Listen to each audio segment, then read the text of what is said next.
about how I felt about it, how it unfolded. And this year, I kept being asked by reporters after the state championship game, Coach Beedle, what happened? How did this happen? And I don't know what they thought they wanted out of me in about a 2-sentence explanation as to how you turn around a season where you're 7-12 and turn it into a state championship. I tried to do my best, but I'm going to do even a better job now of trying to explain some of the things that went into our season, some of the things that parents weren't aware of, some of the things that maybe even some players weren't aware of, but I'm quite certain that their memories will be jogged on a number of things that I bring up about how this season unfolded. And then all of these things combined created this phenomenal run to a state championship. So as the banquet date was approaching here, I started to think about what I wanted to say to this group when we gathered tonight. How did this amazing feat happen? Clearly, I couldn't give you a 2-sentence report that the reporters were looking for, so I decided to revisit some of these contributing factors. I believe it starts in the off-season. Winter hitting clinics. We had the great opportunity to have John Cheetah from St. Thomas, one of the most highly regarded clinicians in the country, come and work with our players over the winter months.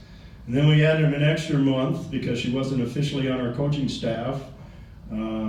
We had Angie Ryan coach for the month, hitting for the month of February to piggyback on what Coach Cheetah had already started in January. Then it was the Winter Dome League, organized by our parents and attended quite heavily this year, probably the best attendance we've had in our Winter Dome League ever in our off season.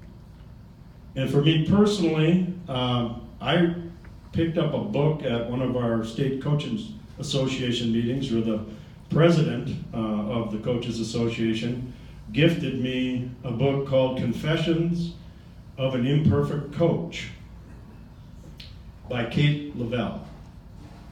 I found a lot of things in this book that I thought and think I was already doing, and certainly was aware of, but what most impressed me was her emphasis on team culture and the need to have real fun while participating in a competitive sport. After reading the book, I was pretty well convinced that I could do a lot better. Out of this came the inspiration for what I named T-shirt Thursdays, and also Fun Fridays. I have to tell you, the players of this year, that I got a little bit of heat from Emma Murphy and Greeter and Whitey. They came back to me and said, "What's the deal with the Fun Fridays, man? What happened to our Fridays?" So that word got out. Apparently you enjoyed Fun Fridays, and I think that it helped our team stay together, to lighten up, especially when we had about 3 feet of snow outside and we could do nothing outside. So T-shirt Thursdays were actually when I would wear a different T-shirt on Thursdays from my past accomplishments in softball and some other things that I've done in my life. I think I wore a T-shirt one day that I had attained or received when I did some skydiving at one point with my youngest daughter. I wore other T-shirts that I bought when I went to other state tournaments.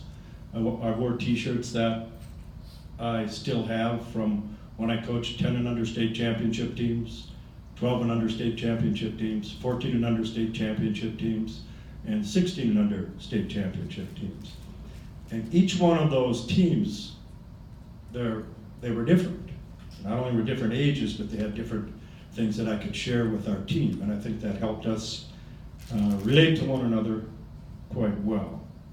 The Fun Fridays was a commitment that I made to start off each Friday practice and basically dedicate the first 30 minutes of practice to having fun. Coaches started off the first few, and then we left it up to the girls and what they wanted to do during those Fridays. We played volleyball over bow nets. We played kickball in the gym and football on the artificial surface, just to name a few things. But we did have fun on Fridays, and I think it helped keep this team together when we were trying to weather some rough times as the season moved along. Then in February, we started a class that was led by Coach Angie Ryan. She had done this at Forest Lake as well as at Centennial when she was the head coaches in those programs. They met, the group met every Tuesday for an hour for 6 weeks, leading up to the start of our season in what we called a leadership class. I'll give you an idea, just one of those sessions, the outline for just one of those hours, and of course we had, I think, 6 or 8 of those sessions. 6, was it? 6 Tuesdays before the season started. But one of those sessions was from 3 o'clock to 3:20, discuss the core covenants that the small group worked on, display them, talk about each one, and discuss the following questions. Can we agree to these covenants? Are they specific enough? Can we hold each other accountable to our core covenants? What can we change to make them more clear, and should we add anything or take away anything? Please send the final core covenant product to Coach Ryan. From 3:20 to 3:40, we talked about being the first to encourage and the last to become discouraged. We talked about being the face that your team needs to see. What does that mean to you? We talked about being a confidence builder. How can we improve in this category of confidence building? Recovery rituals. Recognize, release, and refocus. Practice your recovery ritual for offense and for defense. And then the last 20 minutes, discuss the concept of being the first to serve others. What does, quote, "it is not about you," unquote, mean? How can you sacrifice and serve your teammates? What does selfish leadership look like? Discuss how this can be detrimental to the team. Read a couple of examples on page 98 to 100 and discuss what you read. And then fourthly, discuss as a large group these questions. How can your leaders serve this team? How can our team serve outside of our team? And how are we going to welcome new people to our program and our teams? So I think when you listen to that one-hour agenda, you get an idea of where we were starting to try to head with this group of young athletes. And I believe, again, as these pieces to the puzzle started to get back and formulate, that all of these had important roles in our ultimate success. We began our spring season with several inter-squad scrimmages and dome scrimmages against other teams as well. I thought that we did a really good job of getting our kids an opportunity to perform in those scrimmages. We rented the dome and played against each other because I frankly thought that we were probably as good a competition as I could find out there. We then went on also, though, and scrimmaged Prior Lake, who was everyone's consensus #1 preseason team. They batted 9 players in that preseason scrimmage, acted like it was the World Series, and we hit a 20-person lineup and just said, no, we're just trying to get better. We're just trying to see what we got here. So a little difference in philosophy in terms of that preseason scrimmage. But I thought that we did a great job getting our kids an opportunity to play and perform and show us what they could do. We had, of course, the normal spring distractions. That's always part of this. Our athletes are really incredibly active. They're super engaged young adults. These kids are in orchestra, band, newspaper. I couldn't tell you all the different activities they're in. They're AP class students. Many of them have multiple AP classes. They're really highly involved. And so when I call these distractions, I don't mean that they're negative, but they're certainly time intense. And so in that sense of the word, they pull away from what we're trying to get done initially as our softball season starts in the spring. In addition, of course, our season has the prom, graduation, spring break, the start of all the other sports off-season training, and tournament schedules.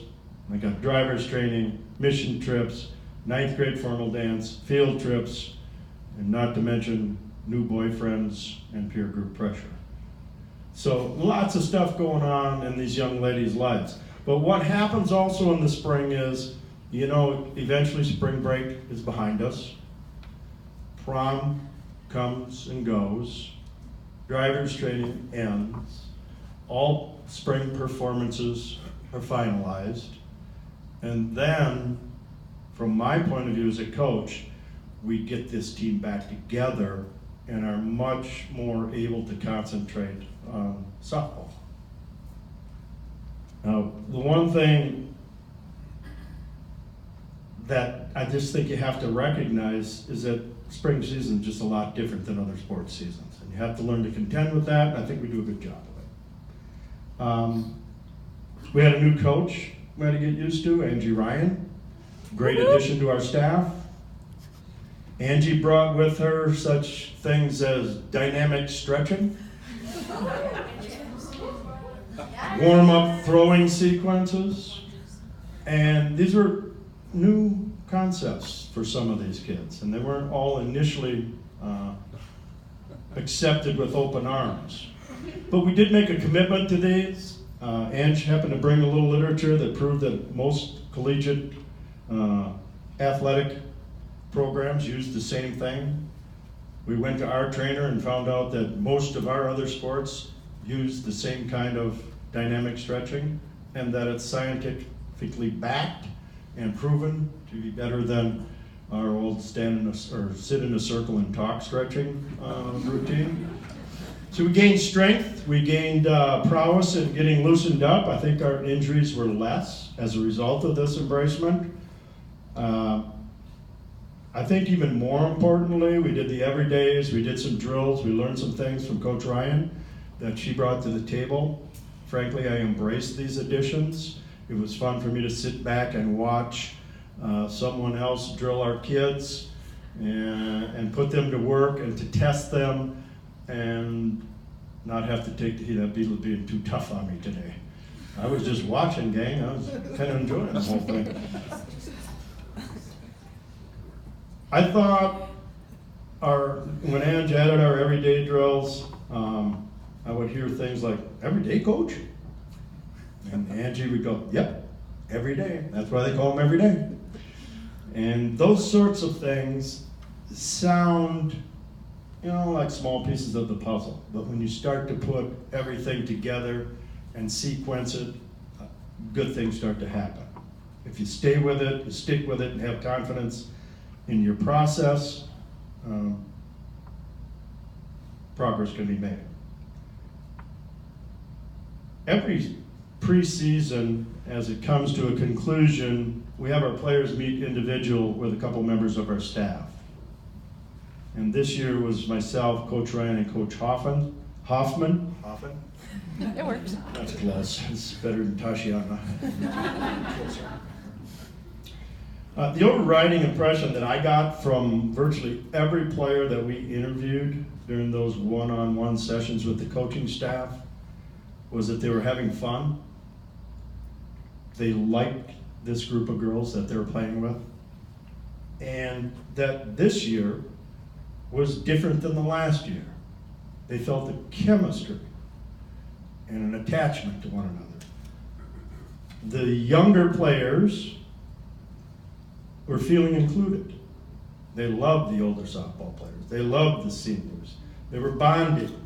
And there really was. You could just feel it after those interviews. And we actually spoke about it, that, this group really feels like they genuinely like to play softball together. They get to become experts at telling you what they think you want to hear them say in some of these meetings. But this really did seem to us to be a genuine chemistry that this group had. Other events that took place, we lost our entire junior varsity program and games this season. Certainly had an impact on our year, and it amounted to 8 double headers that represented 80 innings of softball. That's a lot to give up. That's a lot of opportunity for younger players as well as older players to show the coaching staff where they're at, demonstrate their skills, and get that recognition that we normally would have available to us. We lost that opportunity. It did create some difficulties, I think, for players that normally would use those innings to both improve their game as well as demonstrate to us that they're ready for more varsity playing time. At one point, I recognized that there was a group of about 6 players that I thought were really in the middle of this sort of predicament, and so we decided to have a meeting with them to talk to them and see what we could do to resolve some of their concerns. So we called that group meeting to discuss their situation, and then we offered to meet with each player individually to discuss their particular concerns about their situation and to address them as best we could, given the parameters of what we had available. And as a result, we did have several individual meetings. Feelings and observations were brought up, they were discussed. Players were afforded the opportunity to be heard, and coaches were given the opportunity to respond to their concerns. I thought that the players, as well as the coaches, reached a better understanding of that situation. I don't think it was resolved completely because I don't think we had the resources to completely resolve it, but I do think we had a better understanding of where we were both coming from. I think that that was extremely important, and I thought it was a real healthy exercise in terms of our team, just development and staying together. There was another event, it was a safety event that occurred at the high school during our preseason, where our school was under a lockdown. And I noticed before practice I thought, gee, our players look really upset. I wonder what's going on here. I wasn't in the building, I wasn't notified as an outside the building coach. But we were in the wrestling room that day about ready to start practice when I saw that distraction and concern. And so we sat down with our coaches and with the players, and they explained to me and the other coaches what had taken place. And we talked about their fears, we talked about their distress and their concerns and their emotions. And we spoke for somewhere between 45 minutes and an hour trying to comfort them and to answer some of their questions and to assure them that they were not only safe, but that we were there to help any concerns that they might have. When we ended that discussion, we had our machines all set up, the nets were ready to go, and I just made the decision that we needed to finish that day in the gymnasium playing kickball. So that's what we did that day. We let them go, let them play kickball for I guess it was over an hour before we got you out of there. And after that, I was speaking with some of the coaches, and I thought that this incident would bring our team as well as our staff closer together. I think that our trust and faith in each other was increased that day. And again, it's one of these little pieces of what does it take to put this team together? What happens during the course of your season that makes this unit fight through distractions and fight through adversity and come out the other side on top? There was an optional Saturday morning practice that I held during prom weekend, and I think it was attended by 6 players, and obviously we're not going to the prom that day. They were younger players. They came in. I brought out the tees that morning, and I worked on point of contact in each quadrant of the strike zone. And I thought, as I watched this, the light bulb went off in my head, and I said, these kids are getting better today. We need to do more of this. And as a coach, you learn stuff and you relearn things, but one thing that I should have never forgot was that basics and fundamentals are where all success start. That's where it's born. So there were a series also, as we moved along, of what I call whiteboard sessions, where we get alongside of a whiteboard and we talk about things we're going through as a team, challenges that we have, talk about strategies, team concerns. We review defenses, maybe go over the signals. On one occasion, I had the idea of distributing some paper and asked each one of the players to pretend that they were coaches that day and that they could make out the lineup. They could make out the batting order. They could make out what position each player would be playing. I asked them not to put their names to the lineups, but just to go through that process of, okay, who should bat first? Where does that person play? Who's going to sit on the bench? Who's going to pitch? Who's not going to pitch? Who's going to hit third? Who's going to hit fourth? And that sort of thing. When they were done, asked them to hand them in, and then I heard a lot of comments about how hard it was. I'm not finished yet. I need more time. Oh crap, I left out so-and-so. Oh no, I shouldn't. Well, wait a second here. And what I think the exercise did was give them at least a little bit of an idea that that wasn't necessarily an easy task to be the coach, to pick the lineup out, to place players where we thought they needed to be playing. I think that allowed them to empathize with us as coaches, and some of their questions became a little bit more understandable. And I also think that our team grew closer that day. Some of the common themes that were derived from other whiteboard sessions were control the controllables, trust your teammates. If each of us gets a little bit better every day, our team will collectively get a lot better every day. I mentioned earlier about the growth of our captains. Later in our season, our captains began to assert themselves into our team practices and pregame warm-ups and things of that, much more forcefully, I thought. I heard commands that I hadn't heard earlier in the season. Things like, hey, put your helmet on. Hey, pick up some equipment. What are you doing? Hey, let's get moving here. Those kind of statements. And I think what it really showed me was that there was a sense of urgency. The season was getting on, it wasn't very successful, and there was a recognition of some complacency setting in. But these two captains weren't going to have that. And it was different. And I think it's always different when it comes from the kids, when it comes from the leaders. Excuse me. These two did a great job of that. For me, it showed me that they were concerned and that they cared deeply. Which reminds me that you may have witnessed a time or two during the course of our season. At some point during our leadership classes, we came up with a code word that meant we had to instill some energy into our practice or our game. And the code word was? Coconut. Coconut. Do we remember who came up with that? Annie Bell. Okay, so what coconut meant was whenever a coach or a teammate yelled out that word coconut, the entire team had to stop whatever they were doing and do a cartwheel. And the reason was that we recognized we just weren't as energized. We were kind of going through the motions. And it was one little simple way to remind everybody, let's pick it up. Let's pick it up.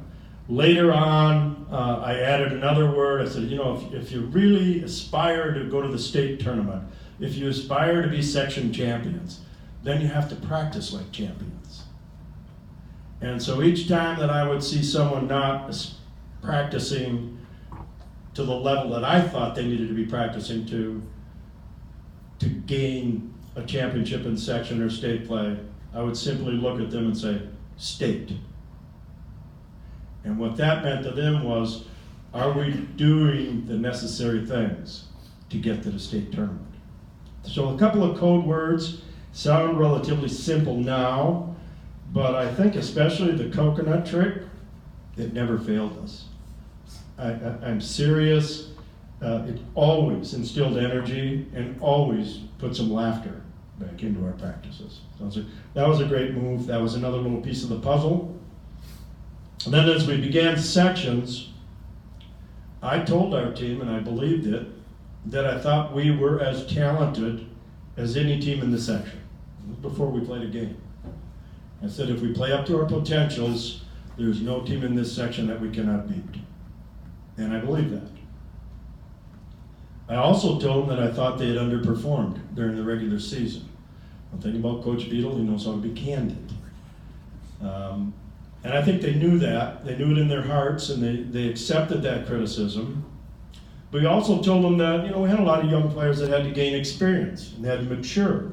And we had a road we had to walk down, and there's no way to get that done. You can't just take a pill and become mature, and you can't gain experience.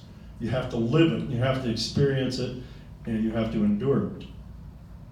And we had grown before sections, but the question was, have we grown enough?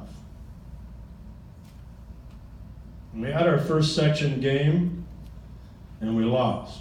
Didn't expect that one. Thought we were a better team than Cretan. And I think the girls thought we were better than Cretan too. But boy, they took that to heart. My message, and I meant this, look, we lost our first game. Here's what you've created. You have created an opportunity to do something historical. Something that has never been done before. Can we seize that opportunity? There really was a resounding answer that day, and it was yes. We talked about, don't look at the whole picture, look at one game. Can we beat Tartan? Yes, we can beat Tartan. Well, let's get that done. Let's prepare and get that done. We beat Tartan. Tried to play one game at a time. The next practice after that, I vowed that the tees that I learned on prom weekend were coming back out. The tees would become 3 or 4 of our stations for the rest of the way through sections. And from that point forward, I think we put a big emphasis on pitch selection. We emphasized point of contact with those tees. And even maybe more importantly, we talked about trusting your teammate, that you didn't have to do too much. You didn't have to do it all yourself.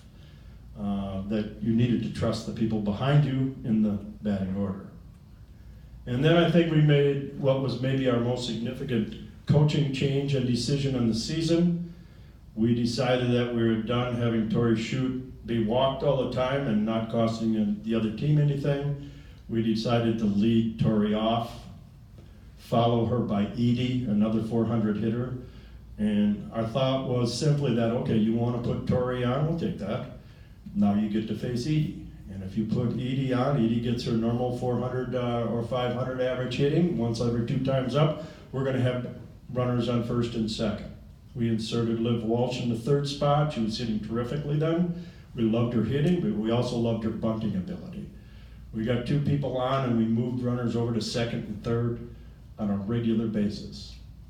And so that really turned our run production around.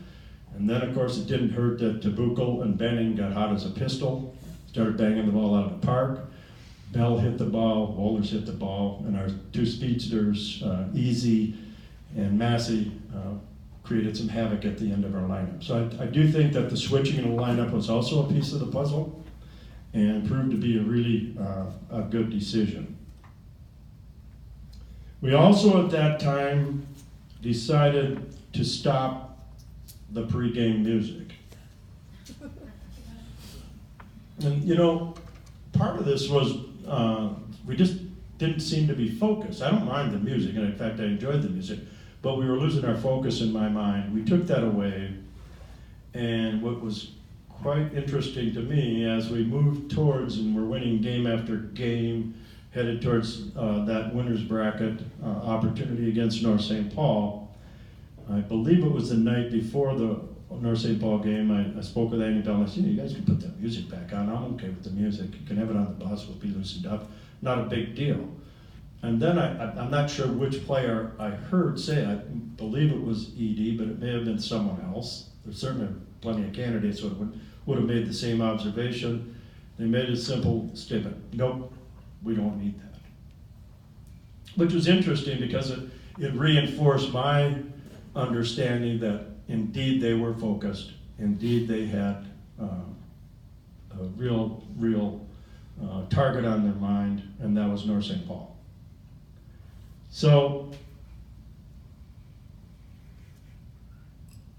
our hitting obviously began to steadily improve. We had 15 and 17 hit games on our way to the championship round. Clearly a significant change. This team was determined, it was focused, and they were willing to sacrifice. All components of a championship team.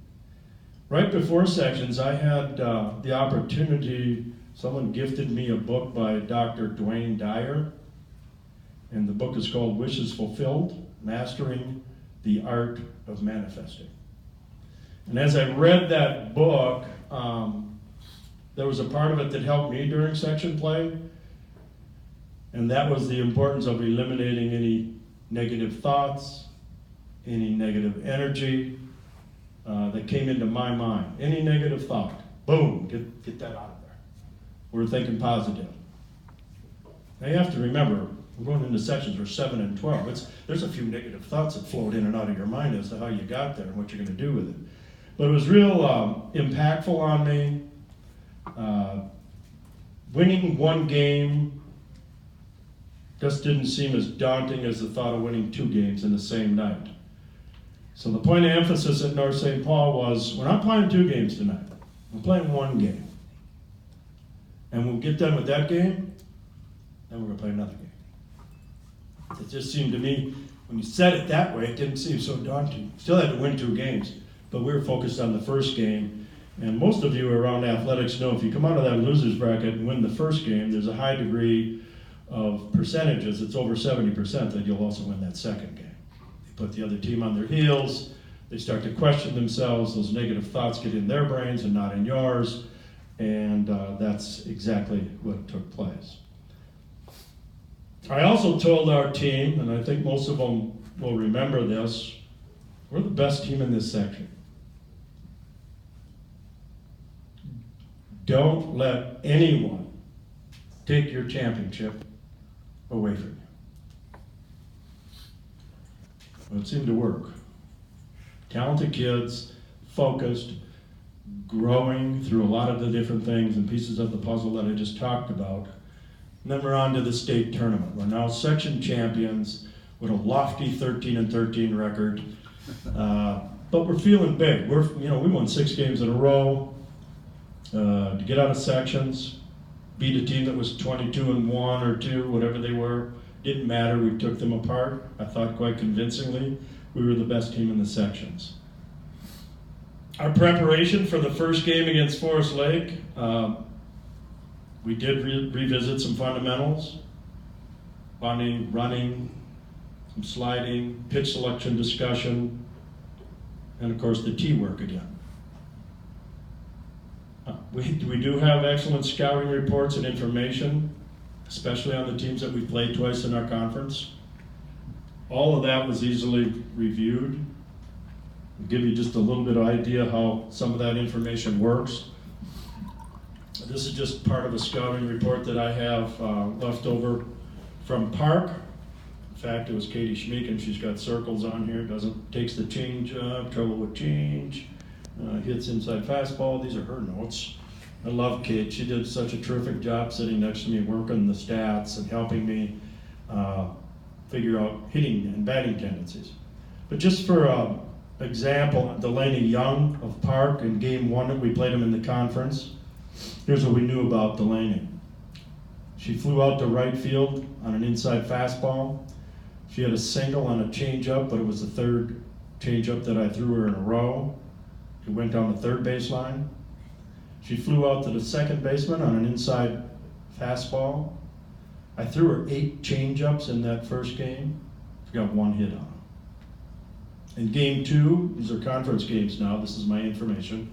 She had a single in center field shallow on a changeup off the end of her bat. There was an error on our shortstop on a changeup. That wasn't your time. We walked her. She got a single to right field on an inside fastball, and she popped up to the shortstop on an inside fastball. And that's the information we had on her. In addition to that, as the game goes along, we have our own pitching chart that tells us what we did in that particular game. So I will look at Kate and say, Kate, what did we throw this kid? What was the sequence of pitches last time? Change up, ball. Fastball inside, strike called. Swing and a miss, change, outside. So she goes right through the pitch sequence that I threw to their call for this hitter, the previous at bat, in addition to the other tendencies that we're aware of. So I wanted to just give you an idea how intricate some of this stuff gets, and I don't need to go in, but we had that on every single batter in their batting order. We also had that on every single batter in Forest Lake's batting order. And I had a lot of that information against Buffalo, but then I left my report in my motel room, so I had to go from memory. But apparently it turned out all right.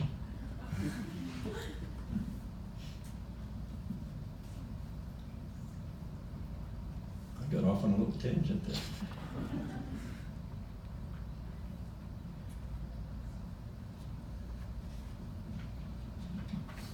I have to say a little bit about Kate Schmeeken as she sat next to me. I mean, she really took her role as important, and indeed it was important. But some of the things that she would say during the course of calling pitches against the opposition really loosened me up, made me laugh. I can't tell you how many times she would look over at me and go, "Tricky."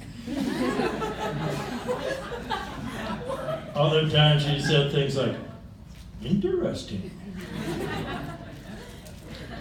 And one of my favorites, "Oh, this is getting psychological." I tell you, she really did keep me loose, but if you saw this scouting report on Park, you would see a bunch of rectangles and circles and notes and tendencies and emphasis on different areas of the softball game that were all written by Kate Schmeeken. So she did a terrific job. Guarantee you she was having fun, and we were having fun doing it together. But I will never forget her input and her contribution. Now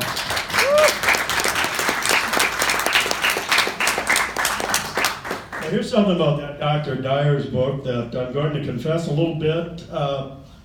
One of his concept is to see yourself at the end and understand that the steps to get you there are going to take care of themselves. So if you can manifest yourself as a state championship coach, then it's just a matter of allowing the steps to sort of flow towards that end. If you believe in it, it will happen. The thing that I learned, and I can honestly tell you now, that I did see this team as state champions. Before we even played that first state game, it just seemed to me like we were going to be there. I felt calm. I felt confident. I knew when to go to the mound. I felt confident in the pitches I was calling.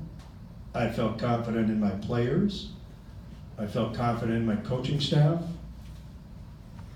I knew on one occasion, with the bases loaded, and the count was 3-2,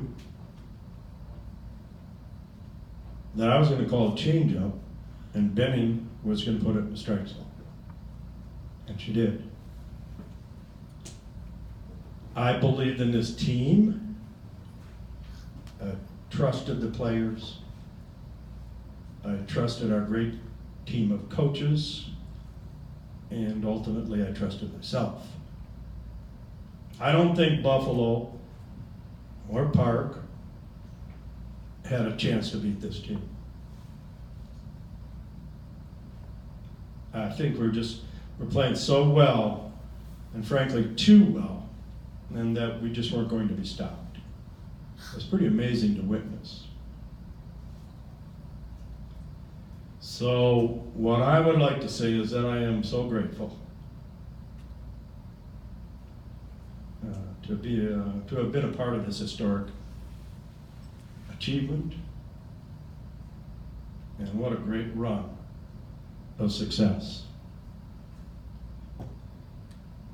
All right, after listening me go through this information and the pieces of the puzzle, well, I've had other verbal slips that we're not going to talk about. That's an inside joke now. Well, you can tell your parents when you get home, but you're not going to talk about that now.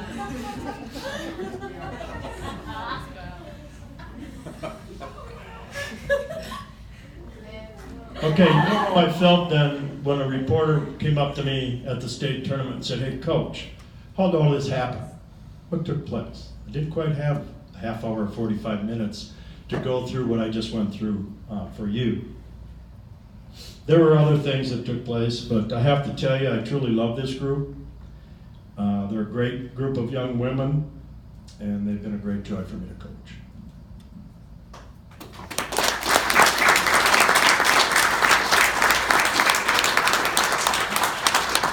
Before I do conclude, I'd like to share a few things that I think are fun facts, sort of enlightening when you go through this list of accomplishments. Our team batting average during conference play was a lofty 248.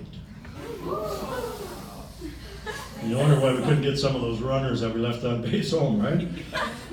Our team batting average in section play was 365. That's 117 points higher in the sections than in our conference play. That is unheard of. Congratulations on it.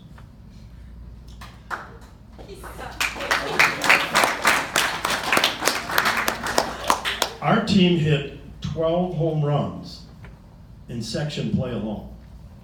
And that's a record number of home runs in our section, and I think it might be a record number of home runs in all section play. That's a big number of home runs in section play. Congratulations. Our team hit 21 home runs on the season. And this is another Stillwater record that this group accomplished.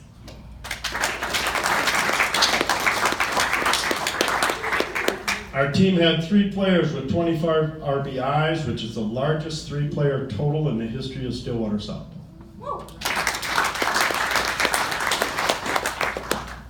We defeated the number 1 seed in section play, North St. Paul, 2 times. In the opening round of the state tournament, Stillwater defeated the number 2 seed, Forest Lake. The number 3 seed, Buffalo, in 5 innings by the 10-run mercy rule. And then to top it off, we defeated the number 1 seeded team in the state, Park of Cottage Grove, in the championship game. Incredible accomplishment for an unseeded team. Yeah. Our Suburban East Conference had 3 teams in the 8-team state tournament. I think that's a great testimonial for the strength of our conference. Teams from the SEC had 7 wins at the state tournament and only 2 losses. And those 2 losses were inflicted by SEC teams, the Stillwater Ponies.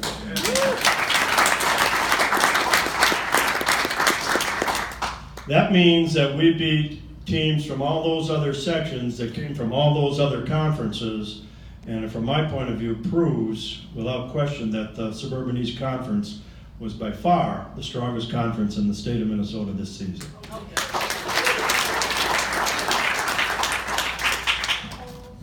Finally, once again, I'd like to thank our seniors for their contributions to our program, and I'd like to wish them luck in their future endeavors. And I want you to know that our arms are open to you to attend practices, to come back to our dugout at any time, to participate in pony softball.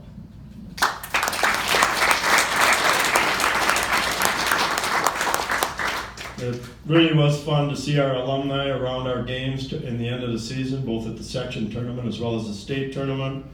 To every member of this team, congratulations on your state championship season. You will forever be champions. No one can take that accomplishment away from you. I'm proud of you.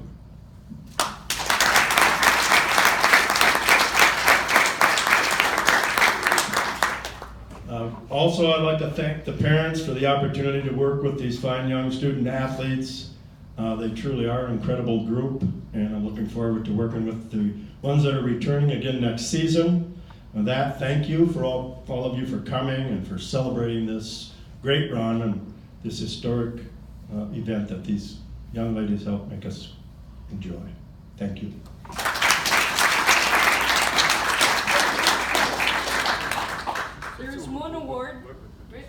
There's one award he so humbly forgot to share. You're looking at the Coach of the Year.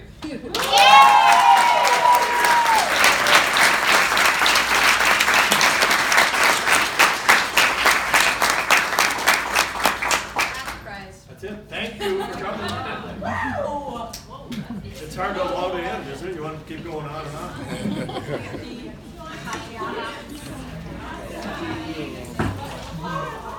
Coach Ryan. Oh, thank you. You already